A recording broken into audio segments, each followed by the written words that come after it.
Hey, welcome to lesson number 17 for ATC English. This lesson is going to cover a quick reminder for the peer review form for your essay number 1, your This I Believe essay.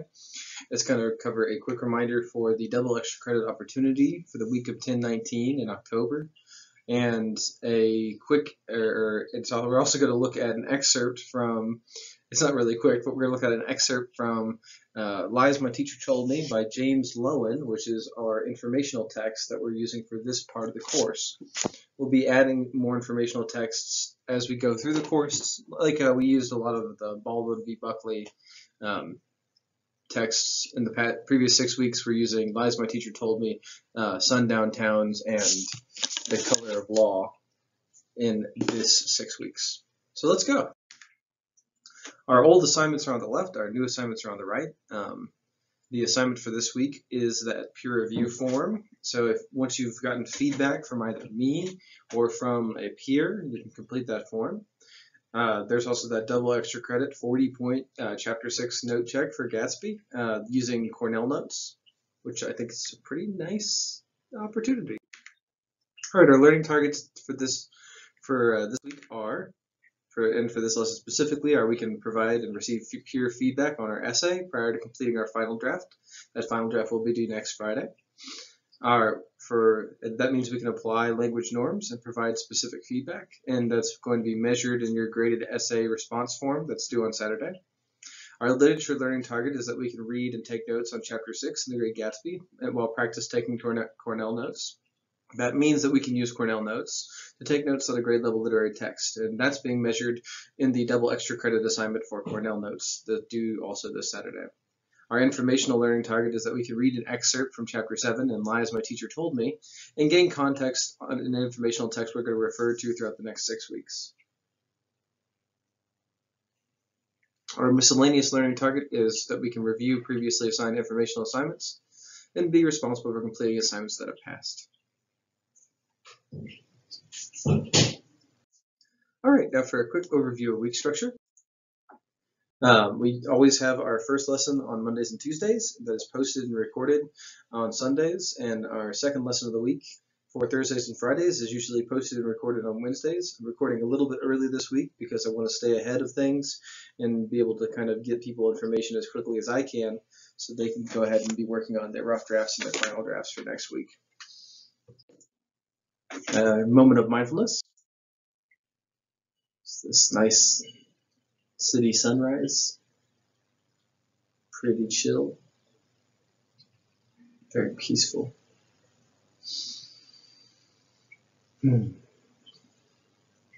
Up, space twins attack. Here they come from outer space, bringing us back to Earth, a land of noise and adorableness. Our writing target, and these are going to be two very quick reminders. So our goal this week is to provide or receive peer feedback on our essays prior to completing our final draft. And this means we can apply language norms and provide specific feedback and receive specific feedback. Your goal this Saturday is to complete that form in Google Classroom, and that is it. So once you've completed your rough draft and submitted that, I'll provide you feedback in Google Classroom. I'll be providing feedback for everyone who turns it in on Monday and Tuesday on Wednesday this week, so you can use that feedback to complete your form. If you complete your rough draft on Thursday or Friday, I'll do my best to get you feedback before Saturday is over, but if I don't, you can always use feedback from a friend or a family member as well. So what this will require you to either work with another student, which is the purest form of peer feedback, have a family member, friend, or your teacher sign off on your rough draft to provide feedback. That's fine. And you can record me as your peer reviewer in that final in that form on Google Classroom as well. So for your This I Believe essay, you're going to be looking for 3 different kinds of feedback: grammar, understandability, and positive or interesting aspects of the piece. Just a quick reminder, you can't get feedback unless you've completed your rough draft because there's nothing to get feedback on. So if you haven't turned in your rough draft and you turn in your feedback form, I'm not going to grade it because you haven't completed your rough draft yet. so there's nothing to get feedback on.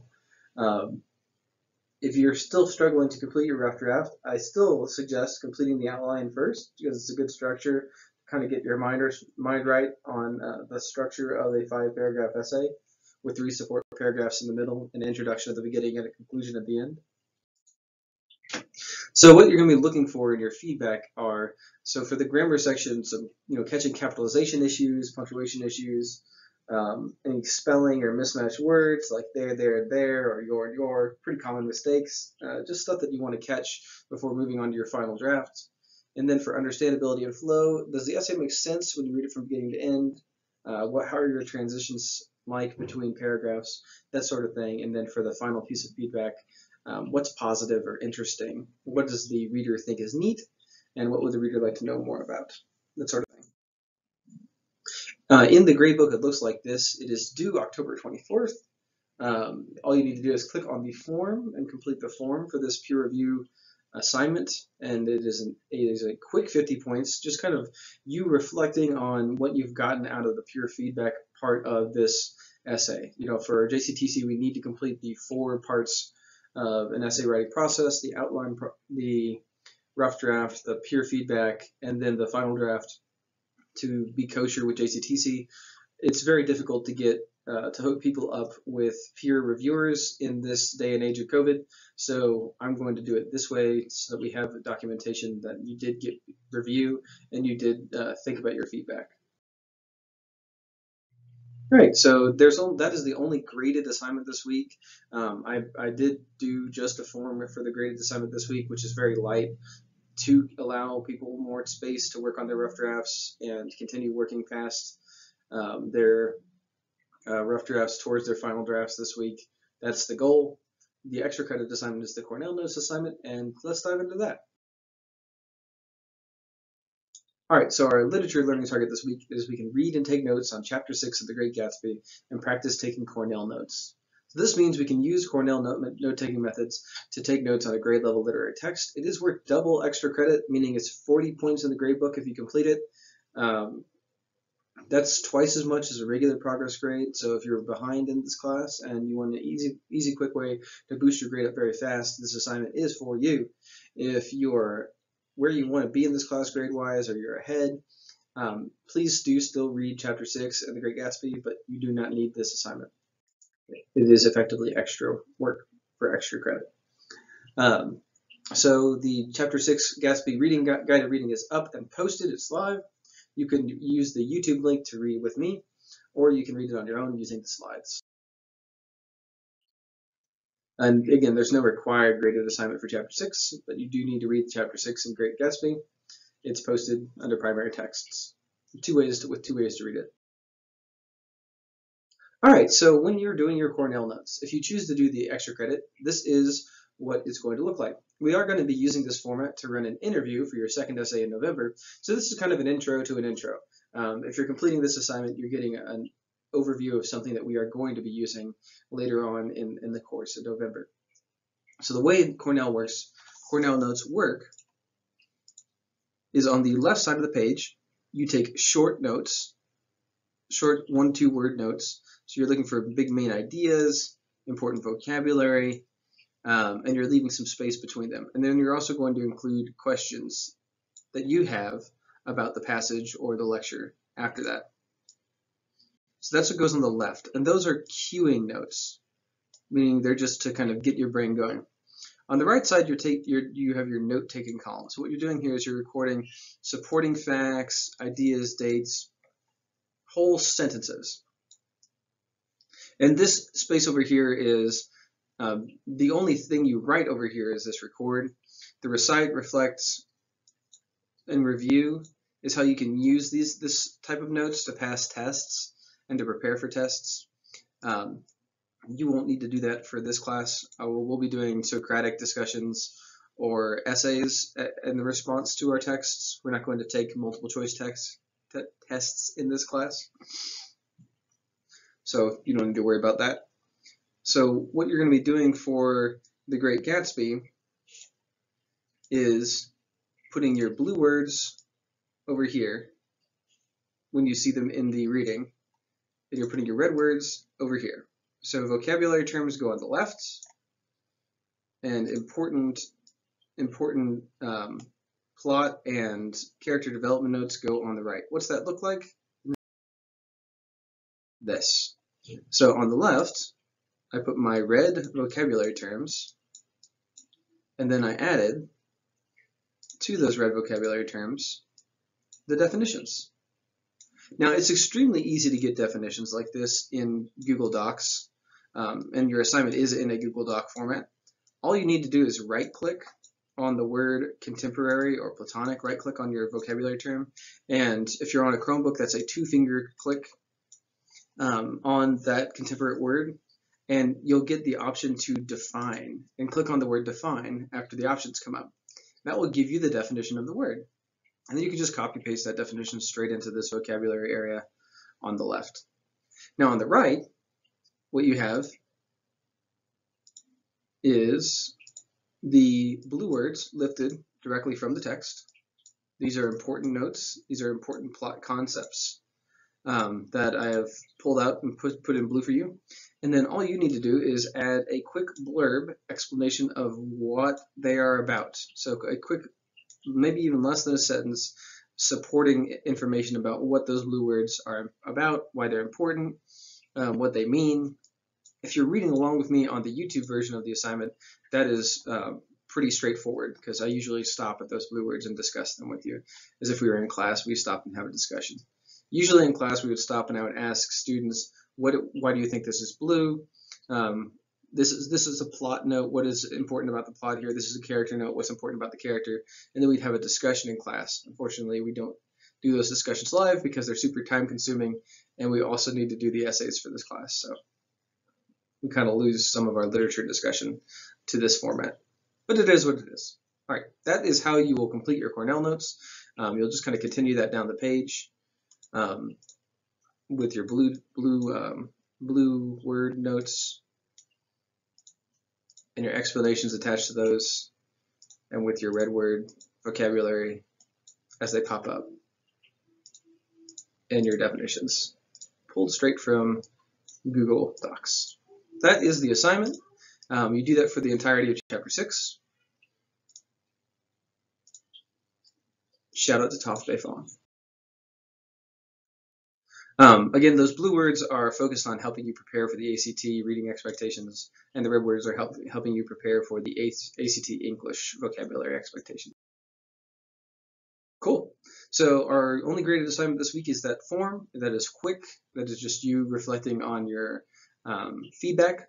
And the extra credit assignment for this week is the double credit assignment for Cornell notes to kind of get you familiar with the tool that we're going to be using in November, should you choose to pursue it. And if you don't have time because you're focused on this rough draft, that's okay. Focus on the rough draft. You won't lose credit for extra credit you don't do. All right, so this is an excerpt from Chapter 7 in Lies My Teacher Told Me. We're going to continue to read informational texts as we move through the year. The next lesson we have next week, as your final draft comes due, will be an extra credit informational text assignment using Cornell notes for a different chapter in Lies My Teacher Told Me, or maybe a different excerpt from Chapter 7. I haven't decided yet. Chapter 7 of Lies My Teacher Told Me is titled The Land of Opportunity. So here we go. It begins with some quotes. This is a quote from Abraham Lincoln from December 3rd in his State of the Union address. Lincoln says, "Labor is prior to and independent of capital. Capital is only the fruit of labor and could never have existed if labor had not first existed. Labor is the superior of capital and deserves much the higher consideration." That's Abraham Lincoln on December 3rd, 1861. This is a quote from Helen Keller that begins the chapter. "I had once believed that we were all masters of our fate, that we can mold our lives into any form we pleased.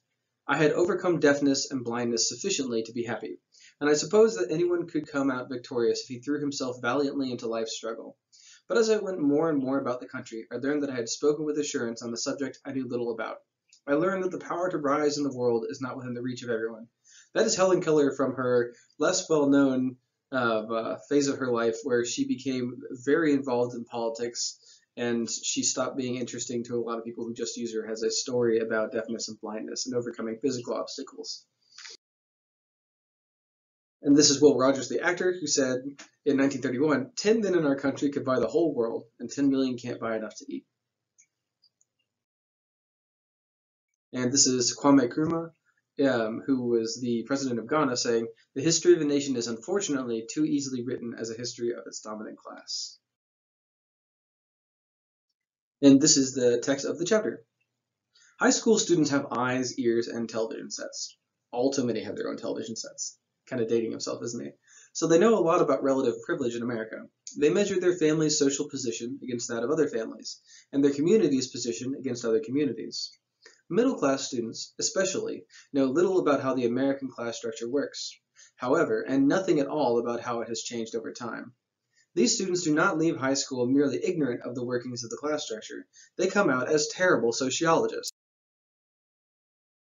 Why are people poor? I have asked my first-year college students.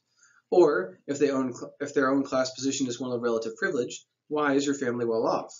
The answers I've received, to characterize them charitably, are half-formed and naive.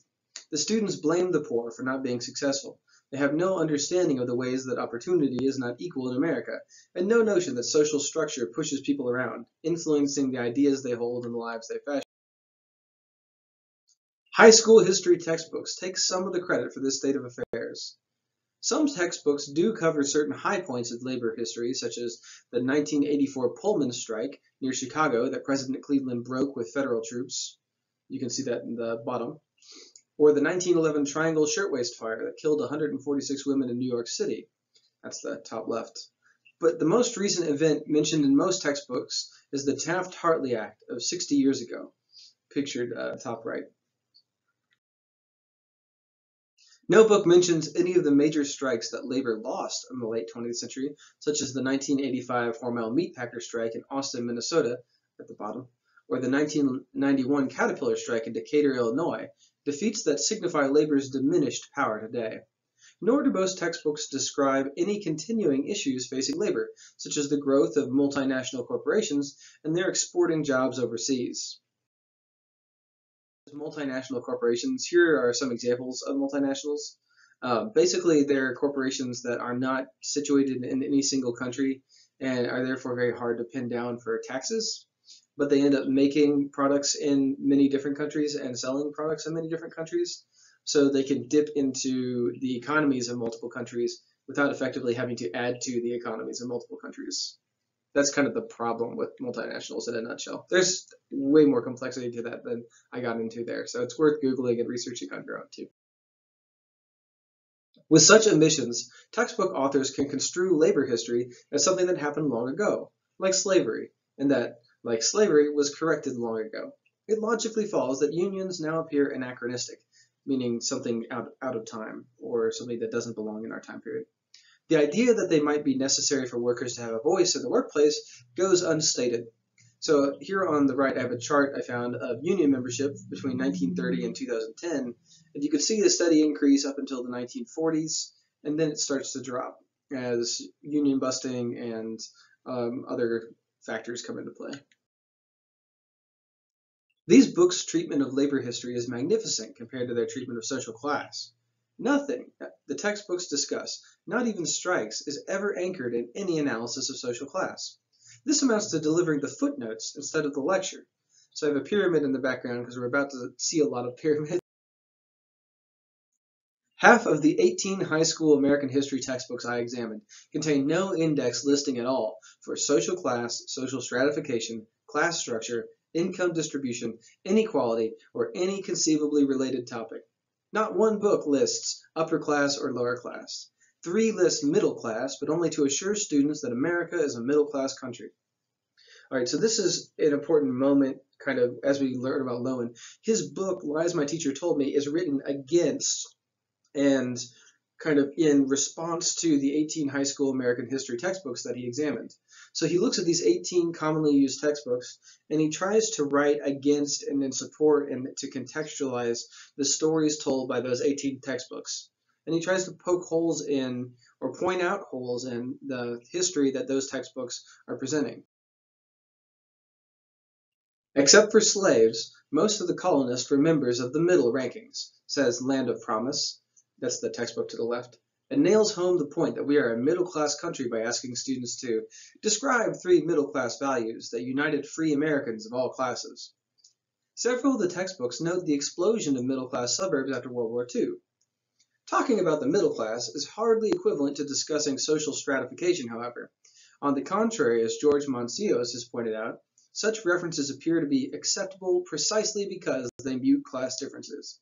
So basically what they're saying is the focus on a discussion of the middle class without talking about the upper class or the lower class mutes the discussion of class altogether. Because so long as we're talking about the people who are doing okay, we're not talking about the people who are struggling, and we're not talking about the people who don't struggle at all.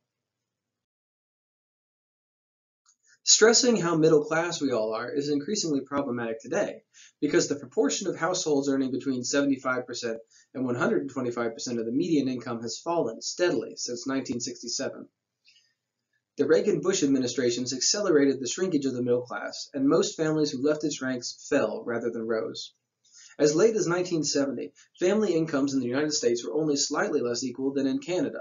By 2000, inequality here was much greater than Canada's. The United States was becoming more like Mexico, a very stratified society. So here we have on the left side from the Census Bureau of Statistics in Canada, a chart showing income inequality in Canada versus the US, with US's income inequality being about the same as Canada's in 1976, with the US kind of taking off and becoming more unequal than Canada leading through the 2000s. The Bush II administration, with its tax cuts aimed openly at the wealthy, continued to increase the gap between the haves and have-nots. This is the kind of historical trend one would think history books would take as appropriate subject matter, but only 5 of the 18 books in my sample provide any analysis of social stratification in the United States. Even these fragmentary analyses are set mostly in colonial America. Borston and Kelly, unusual in actually including social class in its index, lists only social classes in 1970 and social classes in early America. These turn out to be 2 references to the same paragraph, which tells us that England was a land of rigid social classes, while here in America, social classes were much more fluid. All right, the left is not a discussion of social classes in 1790. The left is talking about the tax cuts between 2001 and 2003, which are generally referred to as the quote-unquote Bush tax cuts. So this breaks down kind of how the tax brackets changed. The lowest income bracket was added, which changed how they were the entire bracket was calculated, and kind of highlighted over there is the 2001 and 2003 tax cuts also phased out the estate tax, which was repealed entirely in 2010. That was probably the thing that changed the amount of wealth that went to the top, the top percentages the most, because what the estate tax was effectively a wealth tax.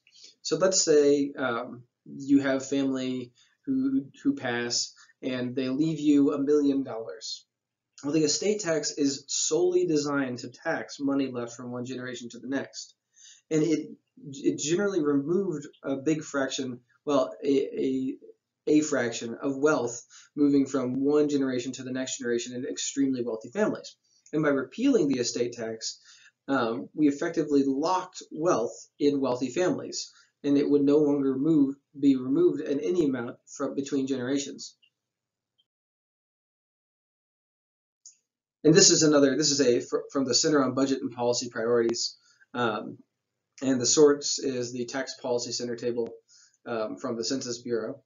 And this is the high-income households gaining the most from the Bush tax cuts. So they really did stratify our country more. Now, why is that? Is that good? Is that bad? Part of the discussion between the purpose of high-income families versus low-income families. If you listen to conservative arguments, the high-income families are job creators. They're owners of businesses. Those businesses employ many other people, and thus the owners should have a larger portion of the funds from those businesses because they're employing other people, because they're job creators. That is generally the argument made. But you can kind of also look at the impact of these tax cuts on percent change in after-tax income, and everybody else as well. One great difference between colonial and European society was that the colonists had more social mobility, echoes the American tradition. This is the American tradition. I think that was actually my history book when I was a kid. Never mind that the most violent class conflicts in American history, Bacon's Rebellion and Shays' Rebellion, took place in and just after colonial times. Textbooks still say that colonial society was relatively classless and marked by upward mobility. And things have only gotten rosier since. By 1815, the challenge of freedom assures us, two classes has withered away and America was a country of middle-class people and middle-class goals. This book returns repeatedly, every 50 years or so, to the theme of how open opportunity is in America. The stress on upward mobility is striking. Why are we talking about this?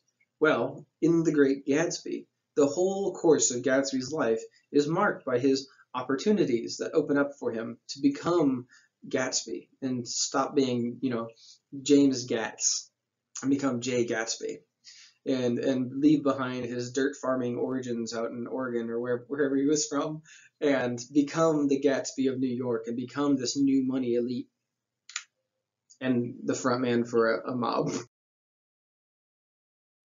There's almost nothing in any of these textbooks about class inequalities or barriers of any kind to social mobility.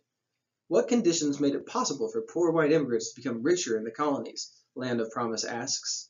What conditions made or make it difficult? Goes unasked. This is a Land of Promise. Borston and Kelly closed their sole discussion of social class in 1790, as described above, with the happy sentence, "As the careers of American presidents would soon show, here a person might rise by hard work, intelligence, skill, and perhaps a little luck from the lowest positions to the highest." If only that were so. And again, this is one of the big, most common interpretations of the concept of the American dream.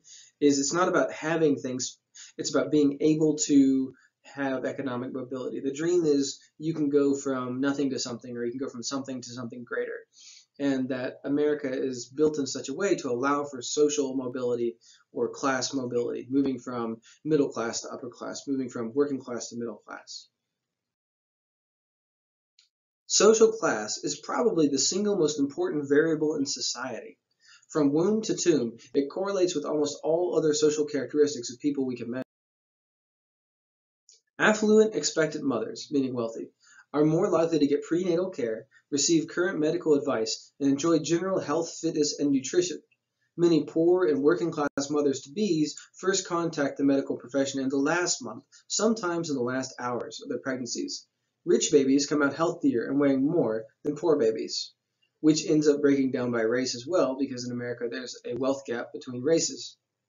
So wealthy babies tend to come out with higher birth weights. The infants go home to very different situations. Poor babies are more likely to have high levels of poisonous lead in their environments and their bodies. Rich babies get more time and verbal interaction with their parents and higher quality daycare when not with their parents.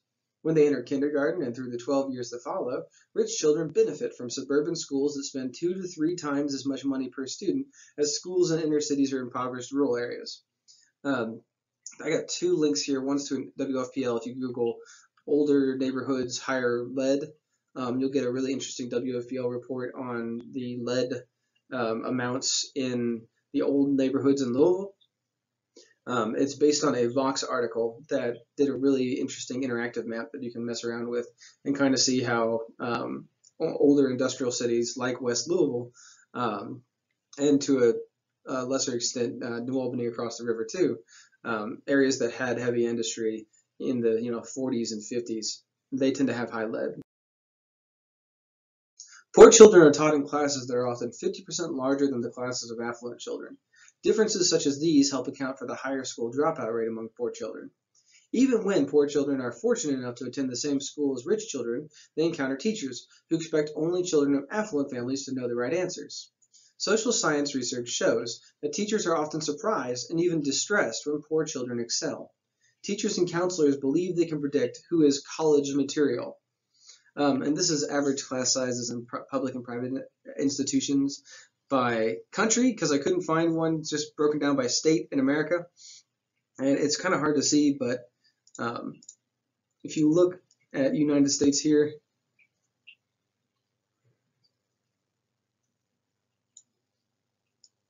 and here, we don't have the largest class sizes in the world, with these giant 50 student classes in China for middle school or for lower secondary education like elementary school, and these 40 student classes.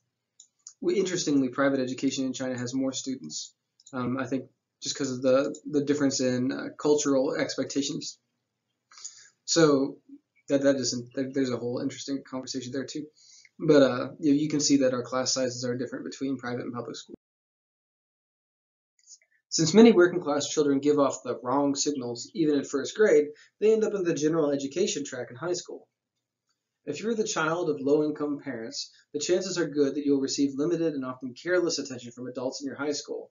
In the words of Theodore Sizer's best-selling study of American high schools, Horace's Compromise, if you're the child of upper middle-income parents, the chances are good that you'll receive substantial and careful education. So this visual over here on the left is broken up between low-income students and high-income students, with low-income students being in the green and high-income students being in the kind of the lime green. So when you look at institutional spending, with per pupil spending less than $13,000, high-income students tend to get more spending, so they're not as represented in that group. They're not as heavily represented as the low-income students. Low income on this is less than $30,000 a year, and I think it cut off over here. But the high income was over $400,000 a year, which is a pretty big difference in my mind. But that's kind of whenever you look at what the middle class is in America, everything I found put it somewhere between $50,000 a year and $500,000 a year. I can't imagine making $400,000 a year or even $100,000 a year and feeling like middle class, but it is what it is. We have this really broad definition. All right. Researcher Reba Page has provided a vivid accounts of how high school American history courses use rote learning to turn off lower class students. Thus, schools have put into practice Woodrow Wilson's recommendation. We want one class of persons to have a liberal education, and we want another class of persons, a very much larger class of necessity in every society, to forego the privilege of a liberal education and fit themselves to perform specific, difficult manual tasks. This was in a speech that the President Wilson gave to a group of educators, actually to an educators union in New York, which is interesting. So he's effectively arguing for teaching a working class curriculum and teaching a middle class curriculum and teaching an upper class curriculum in different schools. So different schools are designed to prepare different classes of person. Which kind of leads us to this final slide for chapter 7, or this excerpt, when we look at the distribution of family wealth in 2016. This has changed since 2016. It's been 4 years. But in 2016, the middle class, which is measured somewhere between, and you can kind of see why it's measured between 50 grand and 500 grand. This is about 50 grand right here, and this is about 500 grand. So this is the middle of the curve. But good Lord, how many different lifestyles are there between $50,000 a year for a house and for a household? It doesn't say how many kids. $50,000 a year for a household, and $500,000 a year for a household. What's concerning is this is clearly more than a third of this distribution. So it's not that there's a lower class, a middle class, and an upper class. Really, there's a working class, the working poor, who goes up to about $50,000 a year. You have the middle class, and then you have the upper class, which is less than a third, that has the majority of the wealth in the country. And that's kind of where you have all these conversations about wealth distribution, wealth inequality, and redistribution of wealth through taxes that make up most of the debates between the left and the right in our government. All right, that was an interesting collection of concepts from Lowen and around the internet that I found to kind of go with Lowen. I hope that you found that interesting, and I hope that I didn't bore you to death talking about the nature of our country and the nature of rest in our country. So that's the end of our informational lesson. These are our goals for the week. And please do turn in your peer review Google form and that double extra credit for Chapter 6 for Gatsby if you'd like to take advantage of that. Thanks so much for listening, and I hope you have a great afternoon, morning, night, whenever you're listening. Bye.